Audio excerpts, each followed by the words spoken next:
రాజా faith ministries సమర్పించు యేసు కృపాస్వరం TV కార్యక్రమానికి ప్రేమపూర్వక ఆహ్వానం తెలియజేస్తున్నాం. మన తండ్రి అయిన దేవుని నుండి, యేసుక్రీస్తు ప్రభు నుండి, పరిశుద్ధాత్మ దేవుని నుండి మీకు కృపా సమాధానము కలుగునుగాక.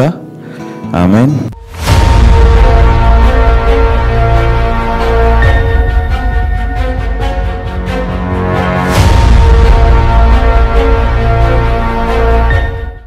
ప్రభు పేరిట మీ అందరికీ వందనాలండి. షలోమ్. మనలో అనేక సార్లు అయిపోయింది అన్న మాట ఎప్పుడైనా పలికేమా? అనే ఉంటాం కదండి. వీడి పని అయిపోయింది, ఈమె పని అయిపోయింది, వీళ్ళ పని అయిపోయింది అని ఎప్పుడైనా మీ నోటితో మీరు పలికేరా? పలికే ఉంటాం, మనం చాలాసార్లు చెప్పే ఉంటాం, మనుషులు కాబట్టి చెప్తాం. మన నోట్లో మంచి మాటలు రావటానికి మరి కష్టం కాబట్టి ఇలాంటి మాటలే ఎక్కువ పలుకుతూ ఉంటాం. సహజంగా నీ మీదే, నీ జీవితం మీదే, నీ భవిష్యత్తు మీదే, నీ గతాన్ని బట్టి నీ భవిష్యత్తు కాలం మీద నువ్వు పలికేవు ఎప్పుడైనా మాటలు. అంటే నీ గతము ఇలా ఉంది కాబట్టి నువ్వు ఇంకా ఇలానే కొనసాగుతావు, నీ బ్రతుకు ఇలానే ఉంటుంది, ఇంకా మార్పు రాదు, నేను పాపము ఇలాగే చేస్తూ ఉంటాను, నేను నా వ్యసనాల నుండి, నా చెడుతనము నుండి నేను బయటికి రాలేను, నా గతం ఇలాగే ఉంది, ఈ ప్రస్తుత కాలం ఇలాగనే ఉంటుంది, నా భవిష్యత్తు కాలం ఇలానే ఉంటుంది, మారే ఛాన్సు లేనే లేదు అని ఎప్పుడైనా అన్నారా? ఎప్పుడైనా అలాంటి మాటలు పలికారా మీరు? ఎవరిని చూసైనా అన్నారా ఇలాంటి వాడు మారటము అసాధ్యము అని? ఎప్పుడైనా ఎవరినైనా చూసైనా అన్నారా? మీ సొంత ఇంటిలో వారిని చూసి ఉండొచ్చు. వాడు ప్రవర్తనను బట్టి, వాళ్ళ మాట తీరును బట్టి, వాళ్ళు అలవాటులను బట్టి కొన్నిసార్లు మనం అనే ఉంటాం, వీడు సచ్చినా ఏమిటి అన్నారా ఎప్పుడైనా ఆ మాట? అంటే మనం ఏం చెప్తున్నామంటే దేవుడు చేతకాని వాడని చెప్తున్నాం. మనం దేవుడికి సాధ్యమైనది ఏది లేదని మనమే నిర్ణయించేసుకుంటున్నాం. మీ గతాన్ని బట్టి మీ భవిష్యత్తును మీరు నిర్ణయిస్తున్నారంటే దయచేసి ఆపేయండి. మీరు గతంలో ఎలాంటి తప్పులు చేశారో, ఎలాంటి పాపములు చేశారో నాకు సంబంధం లేదు. ఏ పరిస్థితిలో ప్రస్తుతముగా మీరు జీవిస్తున్నారో నాకు అనవసరం. కానీ ఎంత నశించిపోయిన దానినైనా దేవుడు వెతికి రక్షిస్తాడు. పాడైపోయిన దానిని దేవుడు తిరిగి కడతాడు, బాగు చేస్తాడు. అందుకనే మీరు మీ సొంత జ్ఞానముతో నా పని అయిపోయింది, ఏమిటమ్మా, ఒక చిన్న కష్టం వస్తే, పరిస్థితులు మనకి ప్రతికూలంగా ఉంటే అయిపోయిందా మన పని? వివాహములో ఏదో గొడవలు వచ్చే అయిపోయిందా వివాహము? దేవుడు బాగు చేయలేడా దానిని? కుటుంబంలో పరిస్థితులు పాడైపోతే దేవుడు దాన్ని తిరిగి కట్టలేడా? అయిపోయిందా ఇంకా ఈ కుటుంబం పరిస్థితేనా? దేవుడు ఏమంటున్నాడు? నీ అవమానానికి ప్రతిగా రెట్టింపు. అయిపోయింది బ్రదర్, ఇంకేముంది బ్రతకటానికి, ఇంకేముంది చూడటానికి, ఈ అవమానము చాలదా అని అన్నారా ఎప్పుడైనా? ఇంతకన్నా అవమానం ఏముంటుంది? నువ్వు ఎంత అవమానించినా, అవమానించబడినా అయిపోలేదు నీ పని. రెట్టింపు ఘనత ఇచ్చే వరకు దేవుడు నిన్ను విడిచిపెట్టడు. దేవునికి స్తోత్రము. దేవుడు ఏ సత్క్రియ ప్రారంభిస్తాడో అది ముగించే తీరుతాడు. ఒక ఇల్లు కొనుక్కోటానికి వెళ్ళినప్పుడు దేన్ని చూసి మనం ఇల్లు కొనుక్కోవటానికి వెళ్తాం? ఒక అపార్ట్మెంట్ కొనుక్కోవాలన్నా, ఒక గేటెడ్ కమ్యూనిటీ, ఒక ఇల్లు కొనుక్కోవాలన్నా ఏం చూస్తాము? వాడు ఒక బ్రోషర్ ఇస్తాడు, ఒక పేపర్ హ్యాండ్అవుట్ ఇస్తాడు, అందులోని మీ ఇల్లు ఈ విధంగా ఉండబోతుందని చక్కగా చిత్రీకరిస్తాడు దానిని. ఇది ఫైనల్ ప్రోడక్ట్. స్థలమేమో ఖాళీగా ఉన్నది, కానీ వాడు చూపించే ఇల్లేమో ఎంత అద్భుతంగా ఉన్నదో. అవునా? సో ఆ బిల్డర్కి తెలుసు, ఆ ఖాళీ స్థలములో, ఒకప్పుడు పనికిరాని స్థలములో ఇలాంటి ఒక గొప్ప భవనము నియమించబడుతుంది అని ఆ బిల్డర్కి తెలుసు. ఆ బిల్డర్ చూడగలుగుతున్నాడు, వాడే ఆ ప్లాన్లు వేశాడు. కాబట్టి ఈరోజు మీరు కూడా దేవుని చేత కట్టబడుతున్న భవనములు మీరు ఇంకా నిర్మాణములో ఉన్నారు. ఒక పెద్ద కన్స్ట్రక్షన్ సైట్కి మీరు వెళ్ళినప్పుడు పెద్ద పోస్టర్ ఒకటి పెడతాడు, ఈ బిల్డింగ్ ఈ విధంగా ఉండబోతుందని పెద్ద పోస్టర్ పెడతాడు, ఫైనల్ పిక్చర్ ఇస్తాడు. అంతవరకు అది మనకి ఎలా జరుగుతుందో, ఏ విధంగా కట్టబడుతుందో మనకి తెలియదు, మనకేం అర్థం కాదు. ఒక 10 రోజులు అయిన తర్వాత ఏదో గుంతలు తవ్వుతూ ఉంటారు, ఒక నెల రోజులు అయిన తర్వాత పిల్లర్లు లేపుతారు, ఒక సంవత్సరం అయిన తర్వాత ప్రాజెక్ట్ పెద్దదైతే స్లాబులు వేస్తూ ఉంటారు.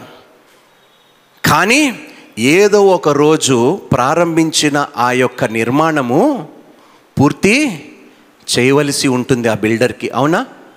కట్టేవాడు పూర్తి చేస్తాడా లేదా? చేయకపోతే మీరు ఏం చేస్తారు? ముక్కు పిండి వసూలు చేసుకుంటారు, లేదా మీరు కోర్టుకి వెళ్తారు, వాడి మీద ఫైన్లు వేస్తారు. కానీ దేవుడు గొప్ప నిర్మాణము చేస్తున్నాడండి. మిమ్మల్ని మహిమలో నుండి అత్యధిక మహిమలోకి నడిపించే వరకు నిర్మాణము ఆపడంటున్నాడు దేవుడు. దేవునికి స్తోత్రము. మహిమలో నుండి అధిక మహిమలోకి ప్రవేశిస్తాడంట మనిషి ఎప్పుడు? దేవుడు ఆ నిర్మాణము ప్రారంభిస్తే. ఈరోజు మరి ఏ పరిస్థితిని బట్టి నా పని అయిపోయింది, నా బ్రతుకు ఫినిష్, నేను ఏమీ చెయ్యలేను, పనికిరాని వాడిని, పనికిరాని దానిని అని మీ నోటితో ఒకవేళ మీరు పలుకుతే దయచేసి అవి మానుకోండి. అఫ్కోర్స్ అది దేవుణ్ణి గాయపరిచి ఉంటాయి, మీ మాటలు పరిశుద్ధాత్మని గాయపరిచి ఉంటాయి, దుఃఖపరిచి ఉంటాయి మీ మాటలు. కానీ మనము అవిశ్వాసులుగా ఉన్నంత మాత్రాన ఆయన విశ్వాసం మన యొద్ద నుండి ఏ రోజు తొలగి పోదు. దేవునికి స్తోత్రము. హల్లెలూయా. 1 యోహాను 3వ అధ్యాయము 2వ వచనము. ప్రియులారా, ఇప్పుడు మనము దేవుని పిల్లలమై ఉన్నాము. ఇప్పుడు మనము దేవుని పిల్లలే ఉన్నామా లేదా? ఉన్నాము. రైట్. మనం ఇంకా ఏమవుదుమో, మనము ఇంకా ఏమవుదుమో అది అండర్లైన్ చేసుకోండి దయచేసి. అది ఇంకా ప్రత్యక్షపరచబడలేదు, అది ఇంకా ప్రత్యక్షపరచబడలేదు. కానీ ఆయన ప్రత్యక్షమైనప్పుడు, ఆయన అంటే ఎవరు? యేసుక్రీస్తు ప్రభువారు ప్రత్యక్షమైనప్పుడు ఆయన ఉన్నట్లుగానే ఆయనను చూతుము. ఆయన ఉన్నట్లుగానే ఆయనని చూతుము. కనుక ఆయనను పోలియుందుమని ఎరుగుదుము. ఆయనని పోలియుందుమని ఎరుగుదాం. అమ్మా, ఒకరోజు మనం ఏ విధంగా మార్చబడబోతున్నాము? క్రీస్తు లాగానే ఉండబోతున్నాము. దేవునికి స్తోత్రము. హల్లెలూయా. అంతవరకు ఓపిక పడదాము, అంతవరకు నిరాశ పడిపోకుండా ఆ గొప్ప దేవుడు, సర్వలోక సృష్టికర్త అయిన ప్రభు ఏ పని ప్రారంభించాడో ఆయన ఎలా ముగించుకోవాలో ఆయనకి తెలుసు. కాబట్టి కాస్త ఓర్పు సహనం కలిగి మనం బ్రతుకుదాం. మనుషులైతే మధ్యలో పనిని విడిచిపెడతారేమో కానీ దేవుడు ప్రారంభించింది ఏనాడు ఎన్నడు మధ్యలో ఆయన కార్యములు సంపూర్ణమై ఉన్నాయంట. దేవునికి స్తోత్రము. ఆయన కార్యములు సంపూర్ణమై ఉన్నాయంట. దేవునికి స్తోత్రము. ఈరోజు మనం ఒక కన్స్ట్రక్షన్ సైట్ లాగా మనల్ని మనం భావించుకుందామండి. ఒక బిల్డింగ్ లాగా మనల్ని మనం భావించుకుంటే నేను చెప్పే సారాంశం మీకు అర్థమవుతుంది. ఆ స్థలములో, కడుతున్న స్థలములో మట్టి ఉంటుందా? చెత్త ఉంటుందా? ఉండదా? కొన్నిసార్లు ఏమంటారు? జాగ్రత్త బాబు, మీ నెత్తి మీద ఏదైనా పడొచ్చని టోపీ పెట్టుకోమంటారు. అవునా? అంటే ఆ బిల్డింగ్ పూర్తి అయ్యే వరకు అందులో చెత్త ఉంటుంది, చెదారం ఉంటుంది, అందులో గాయాలు పడే ఆస్కారం ఉంటుంది, దెబ్బలు తగిలే ఆస్కారం ఉంటుంది. అమ్మా, అంతవరకు ఓపిక పట్టండి. బిల్డింగ్ పూర్తి అయిన తర్వాత ఆహా ఎంత అద్భుతంగా ఉన్నదో అని చాలామంది అంటారు. కానీ కట్టబడేటప్పుడు చాలా ఇబ్బందులు ఉంటాయి, చాలా చెత్త పేరుకుపోయి ఉంటుంది, చాలా వస్తువులు ఎక్కడ పడితే అక్కడ పడి ఉంటాయి, కొన్నిసార్లు గాయాలు కూడా తగిలే ఆస్కారం ఉంటుంది. ఈరోజు మనము కూడా అలాంటి బిల్డింగ్లే మనము. కొన్నిసార్లు ఏమిటంటే దేవుడు ఆ బిల్డింగ్ పూర్తయ్యే వరకు మనలో ఇంకిపోయిన, కూడికిపోయిన చెత్తని తీస్తూ వేస్తూ ఉంటాడు. బిల్డింగ్ పూర్తయిన తర్వాత చెత్త కనిపిస్తుందా? కనిపించదు కదా. అందంగా కనిపిస్తుందా లేదా? అది అందంగా మార్చబడే వరకు అమ్మా ఓపిక పడతాం. ఆ బిల్డింగ్ దేవుడు పూర్తి చేసే వరకు మనము ఓపిక పడతాం. ఎందుకంటే 127వ కీర్తనలో ఒక మాట అంటాడు చూడండి, మొదటి వచనములో, యెహోవా ఇల్లు కట్టించని ఎడల, యెహోవా ఇల్లు కట్టించని ఎడల దాని కట్టువారి ప్రయాసము వ్యర్థమే. కట్టువాను ప్రయాసము వ్యర్థమే. అమ్మా, మీ ఇంటిని ఎవరు కడుతున్నారు? ఎవరు కడుతున్నారు? కడుతున్నారా లేదా? ఇంటిలో చెత్త ఉంటాయి, పనికి మాలిన వారు ఉంటారు, ఇబ్బంది పెట్టేవారు ఉంటారు, అవమానపరిచేవారు ఉంటారు, చెత్త కూడికిపోయి ఉంటుంది ఇంట్లోని. తీయనివ్వండి దేవుణ్ణి. ఆ కార్యము దేవుడు ఏదైతే నీ ద్వారా గృహములో ప్రారంభించాడో చెయ్యనివ్వండి, ఆటంకపరచకండి దయచేసి. మనం గమనించవలసింది ఏమిటంటే, మనం తెలుసుకోవాల్సింది ఏమిటంటే, మనము ఇంకా కట్టబడుతున్న భవనము, మనమే కట్టబడుతుంటే అవతల బిల్డింగ్ కరెక్ట్గా ఉండాలని మనం ఎలా ఆశిస్తాము? అన్ని భవనాలు కట్టబడుతున్నాయి, ఒకరోజు కట్టబడతాయి, దేవుడు పూర్తి చేస్తాడు, ప్రతి భవనాన్ని పూర్తి చేస్తాడు. ప్రతి భవనములో కడుతున్న భవనంలో ఏముంటుంది? చెత్త ఉంటుంది. నీలో నాలో ఉన్నది ఎంతో చెత్త ఉన్నది. ఒకరోజు తీసివేస్తానంటున్నాడు దేవుడు. సంపూర్ణంగా దానిని బాగు చేసి ఇంకా ఎన్నడూ రిపేర్స్ లేకుండా అలాంటి భవనంగా నిన్ను నన్ను మార్చబోతున్నాడు. దేవునికి స్తోత్రము. ఇప్పుడు ఒకసారి ఒక భవనము కట్టబడితే దానికి రిపేర్లు వస్తాయా రావా? చెప్పండి. పూర్తి అయిపోయినంత మాత్రాన ఈహలోకములో అంటున్నాను, ఈ శరీరంలో ఉన్నంత వరకు ఈ శరీరానికి రిపేర్స్ కావాలా లేదా? మనం ఇల్లు కట్టుకున్నాం, అమ్మ నేను ఇల్లు కట్టుకున్న తర్వాత నేను ఇప్పుడు వరకు నేను ఏ పని రిపేర్ చేయలేని అన్నవారు ఎవరైనా ఉన్నారా? బిల్డింగ్ పూర్తయినా ఏం ప్రాబ్లమ్స్ వస్తాయంటే, లీకేజ్ ఉంటుంది, ఎక్కడో పైపు ఏదో పైపు కారుతూ ఉంటుంది, ఎక్కడో ఏదో ఒక ప్రాబ్లం ఉంటుంది. అంతే. మనం గమనించవలసింది ఏమిటంటే, ఈ బిల్డింగు ఈ శరీరము ఉన్నంత వరకు ఈ శరీరములో ఏదో ఒక ప్రాబ్లము ఉంటూనే ఉంటుంది. అవతల వాని శరీరములో కూడా ఆ బిల్డింగ్లో ప్రాబ్లం ఉంటాయి. ఏ ఒక్కరు సంపూర్ణంగా ఇంకా కట్టబడలేదు. కానీ ఒకరోజు క్రీస్తులో మనము సంపూర్ణతను పొందుకోబోతున్నాము, ఆ సంపూర్ణతలో మనము జీవించబోతున్నాము. అంతవరకు ఒకరితో ఒకరు ఓపికతో సహనము కలిగి ఉండండి అని దేవుడు చెప్తున్నాడు. అన్ని బిల్డింగులు ఒకరోజు రిపేర్ చేయబడతాయి. ప్రకటన గ్రంథములో ఏమంటాడు? పరలోకములోని ఏముండదంట? మరణం ఉండదంట, ఏడుపు ఉండదంట, అనారోగ్యం ఉండదంట, దుఃఖం ఉండదంట, ఏమీ ఉండదు, సంతోషము తప్ప. దేవునికి స్తోత్రము. ఆ రోజు మన జీవితాల్లో మనం అనుభవించబోతున్నాము. అంతవరకు ఓపిక పట్టండి.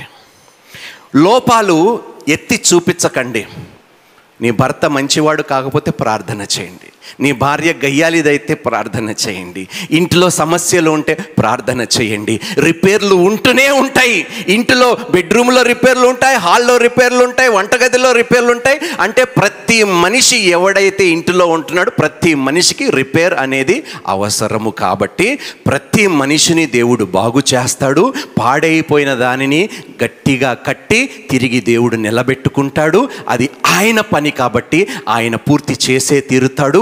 దయచేసి వ్యర్థమైన మాటలు మీ నోటిలో నుండి పలికి, నా పని అయిపోయింది, నా జీవితము ఇంతే, నేను ఏమి చెయ్యలేను అని పనికి మాలిన మాటలు దయచేసి పలకకండి. ఎందుకో తెలుసా? బైబిల్లోని ఒక మాట చెప్తున్నాడు, మనం ఏమవ్వబోతున్నామో అది ఇంకాను మనకి బయలుపరచబడలేదు. కానీ క్రీస్తు వచ్చినప్పుడు ఆయనలాగా మనము మార్చబడతామంట. ఇంకా మార్చబడలేదు క్రీస్తుగా. ఆయనని పోలి నడుచుకోవటానికి మనం ప్రయాసపడుతున్నాము, కానీ ఒకరోజు ఆయనలాగానే మనం ఉండబోతున్నామంట. దేవునికి స్తోత్రము. చూద్దామండి. హగ్గాయి 2వ అధ్యాయము 9వ వచనము. ఈ కడవరి మందిరం యొక్క మహిమ మునుపటి మందిరం యొక్క మహిమను మించునని. హల్లెలూయా. హల్లెలూయా. ఏమిటంటే దేవుని ఆలయం అయి ఉన్నామా? కానీ బైబిల్ ఏం చెప్తుంది ఒకసారి మళ్ళీ చదువునానా? ఈ కడవరి మందిరం యొక్క మహిమ, కడవరి మందిరము యొక్క మహిమ మునుపటి మందిరం యొక్క మహిమను మునుపటి మందిరము మహిమ కన్నా మించునని సైన్యములకు అధిపతి యెహోవా సెలవిచ్చుచున్నాడు. దేవునికి స్తోత్రము, హల్లెలూయా. అమ్మా, ఏది కూడా దేవునికి అసాధ్యమైనది లేదు. మునపటి దానికన్నా చివరిది ఏదైతే దేవుడు చేయబోతున్నాడో, కట్టబోతున్నాడో, మునపటి దానికన్నా గొప్పగా ఉండబోతుందంట. హల్లెలూయా. ఈరోజు నీ ఆలయముని మహిమ ఆలయముగా దేవుడు మార్చబోతున్నాడు. దేవునికి స్తోత్రము, హల్లెలూయా. అమ్మ, అందుకనే అంటున్నాను, నేను ఖండించటానికి రాలేదు, రక్షించటానికి. ఎందుకో తెలుసా? మనము భూమి మీద ఉన్నంత వరకు మనకి రిపేర్లు తప్పవు కాబట్టి. అందుకనే ఆయన అన్నాడు, నేను ఖండించటానికి రాలేదు. శరీరములో ఉన్నంత వరకు ఏదో ఒక బలహీనత ఉంటుంది అని దేవుడు ముందుగానే గ్రహించి సిలువ మీద అన్నాడు, ఇది సమాప్తము అన్నాడు. దేవునికి స్తోత్రము. జరగబోయే వాటి కోసము కూడా దేవుడు తన ప్రాణముని బలిగా అర్పించాడు. దేవునికి స్తోత్రము. దేవునికి తెలియదా?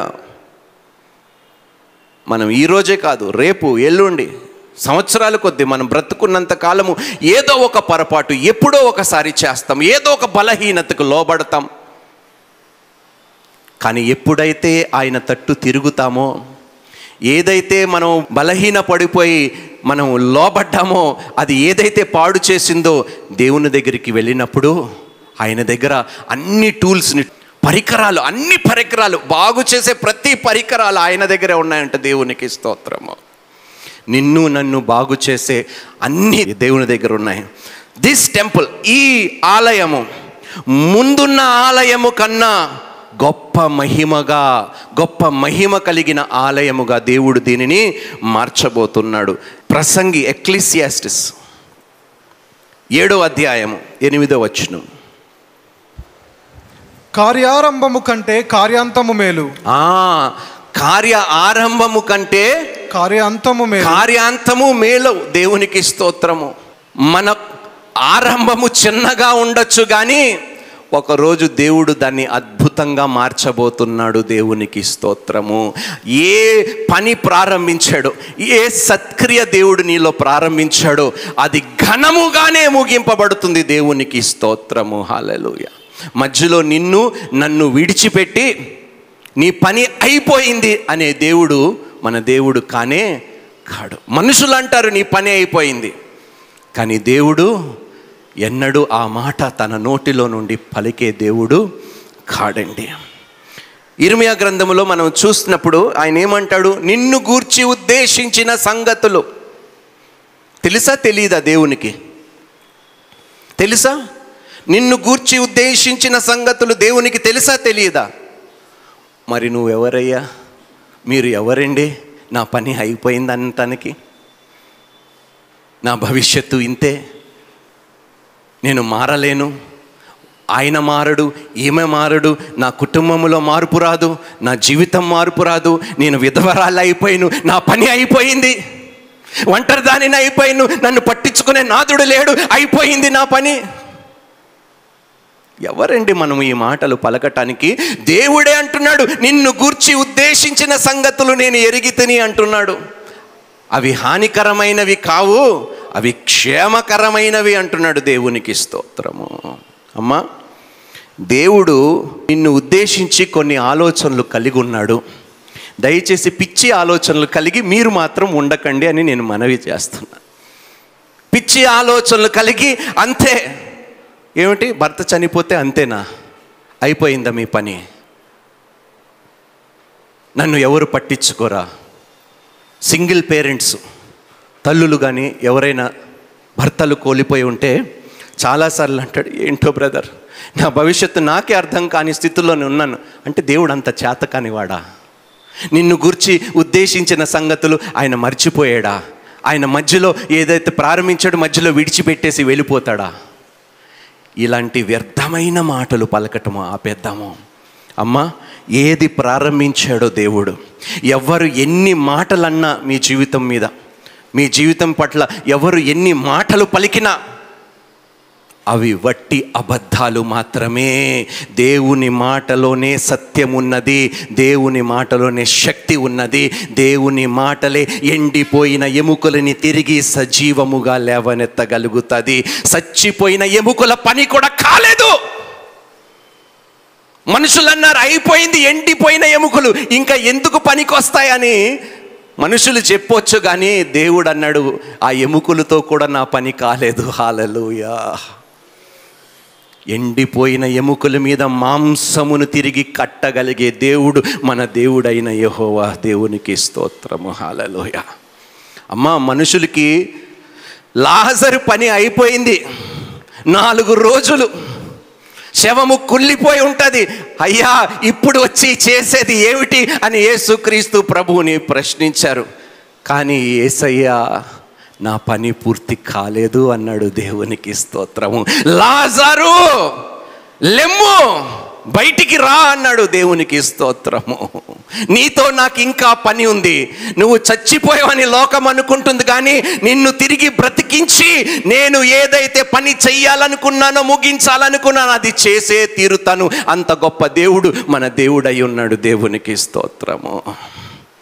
చచ్చిపోయిన వారితో కూడా తిరిగి లేవనెత్తి ఆయన పని ఆయన పూర్తి చేయించగలిగే గొప్ప దేవుడు. అందుకనే తక్కువ అంచనా వేయకండి, వ్యర్థమైన మాటలు పలకకండి.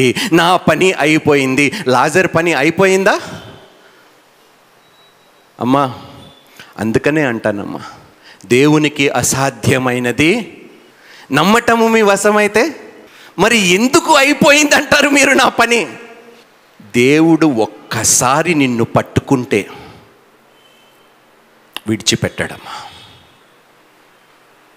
నువ్వు ఎంత కృంగిపోయినా, ఎంతగా నశించిపోయినా, ఎంతగా అవమానపడుతున్నా ఆయన నీ పక్క నుండి తొలగిపోయే దేవుడు కాడు, విడిచిపెట్టే దేవుడు కాడు. ఏ సత్క్రియ ప్రారంభించాడో అది ఘనముగా ముగించే దేవుడు, నీకు తోడై ఉన్న దేవుడు. దేవునికి స్తోత్రము. అందుకని చాలాసార్లు అంటారు, వివాహాలు కూలిపోయినా ఆ వివాహాలు కట్టగలిగే దేవుడు, బంధాలు తెగిపోయినా ఆ బంధాలని సరిచేయగలిగే దేవుడు మన దేవుడు. జతపరచబడిన దానిని ఏ ఒక్కరు ఒకవేళ మనుషులు వేరు చేసినా దేవుడు మళ్ళీ తిరిగి జతపరచగలిగే దేవుడై ఉన్నాడు. దేవునికి స్తోత్రము. హల్లెలూయా. ఆయనకి అసాధ్యం అంటూ ఏది లేదు. గలతీయులకు రాసిన పత్రిక 6వ అధ్యాయం మొదటి 3 వచనాలు. ఇది జాగ్రత్తగా వినండి, ఇది నీకు నాకు అందరికీ వర్తిస్తుంది. ఆత్మ సంబంధులైన మీలో ప్రతివాడు తానును శోధింపబడుదునేమో అని తన విషయమై చూచుకొనుచు సాత్వికమైన మనసుతో అట్టి వానిని మంచి దారికి తీసుకొని రావాలను. మంచి దారికి ఎలా తీసుకురావాలంట? సాత్వికమైన మనస్సుతో. అదే దేవుడు చేస్తున్నాడు నీ జీవితంలో, నా జీవితంలో. భర్త చేయకపోవచ్చు, భార్య చేయకపోవచ్చు, అత్త వాళ్ళు చేయకపోవచ్చు, మీ ఇంట్లో వాళ్ళు చేయకపోవచ్చు, కానీ దేవుడు మాత్రము ప్రేమతో, సాత్వికముతో ఆ కార్యము చేస్తాడు. ఆయన చేసే తీరుతాడు. నిన్న నేడు నిరంతరము మారని నమ్మండి. చదువునానా? ఒకని భారములనొకడు భరించి ఇలాగు క్రీస్తు నియమమును పూర్తిగా ఏం చేయమంటున్నాడు? భరించమంటున్నాడు. భారంగా ఉన్నారా మీ ఇంట్లో ఎవరైనా?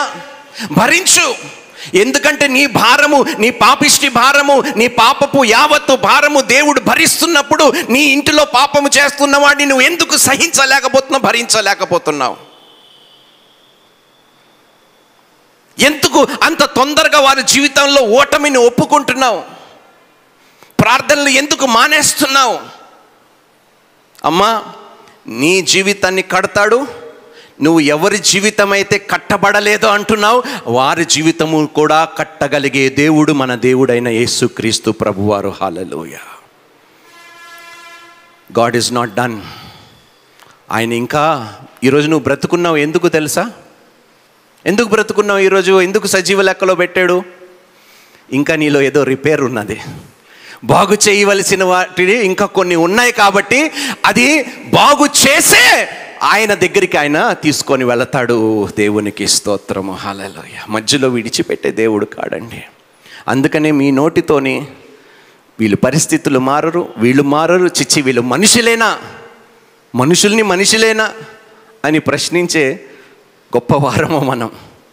నువ్వు అసలు మనిషివేనా అన్నారు ఎప్పుడంటే ఎవరికైనా అన్నారు, చాలామంది అనే ఉంటారు. అమ్మ, అలాంటి మనిషిని కూడా ఆయన కట్టగలుగుతాడు, బాగు చేయగలుగుతాడు, ఆయన మహిమలోకి నడిపించగలుగుతాడు. దేవునికి స్తోత్రము, హల్లెలూయా. ఈరోజు మన దేవుడు ప్రేమ స్వరూపి అయి ఉన్నాడు కాబట్టి మనలాంటి పాపిష్టి వాళ్ళని సహిస్తున్నాడు, భరిస్తున్నాడు, ఇంకా ఓపిక కలిగి మన ఎడల పనిచేస్తూ ఉన్నాడు. దేవునికి స్తోత్రము. ఆయన ఏదైతే నేను వీడిని బాగు చేసి నా కుడి పార్శ్వమున కూర్చోపెట్టే వరకు నేను విడవను, ఎడబాయనంటున్నాడు. దేవునికి స్తోత్రము, హల్లెలూయా. నా రాజ్యములో నా సింహాసనము పక్కన నేను తనని కూర్చోపెట్టుకునే వరకు నా పని పూర్తి కాదు అంటున్నాడు దేవుడు. దేవునికి స్తోత్రం. అందుకనే మీకు మీరే జ్ఞానులయ్యి మీ తెలివితో మీరు మాట్లాడకండి దయచేసి. నా పని అయిపోయింది అని ఏనాడు కూడా అలాంటి మాటలు దయచేసి మీ మీద కానీ, మీ భవిష్యత్తు మీద కానీ, మీ ప్రస్తుతము జీవితం మీద కానీ అలాంటి వ్యర్థమైన మాటలు పలకకండి. మనము ఆత్మ సంపూర్ణులుగా అందంగా మార్చబడాలంటే కొంత సమయము, కొంత కాలము పడుతుంది. ఒక భవనము నిర్మించబడాలంటే రాత్రికి రాత్రి అయిపోతుందండి. అలాంటి కట్టేవారు ఎవరైనా ఉన్నారా? ఐగుప్తు నుండి ఇశ్రాయేలు ప్రజల్ని దేవుడు వాగ్దానపు దేశములోకి తీసుకొని వెళ్ళటానికి ఎంతకాలం పట్టిందండి? ఎన్ని రోజుల మార్గం అది? 11 రోజుల మార్గం. 40 సంవత్సరాలు ఎందుకు పట్టింది? కట్టబడటానికి కొన్ని టైము తీసుకుంటాయి కాబట్టి. కొన్ని జీవితాలు మార్చబడటానికి, నా జీవితము మార్చబడటానికే దేవుడికి 33 సంవత్సరాలు పట్టింది. దేవునికి స్తోత్రం. ఈరోజు మీకు మీ బ్రతికి ఏమిటుందో, మీరు ఎంతగా మారారో క్రీస్తులోకి వచ్చిన తర్వాత అది మీకే తెలుసు, నాకు తెలియదు. కానీ దేవుడు అంటున్నాడు, అన్నీ బాగు చేసే వరకు, అన్నీ బాగా కట్టే వరకు, ప్రారంభములో ఉన్న భవనము కంటే తుదిలో అంటే చివరి దశలో ఉన్న భవనము ఎంత మహిమగా ఉండబోతుందో మీరే కనులారా చూస్తారని దేవుడు సెలవిస్తున్నాడు. దేవునికి స్తోత్రము.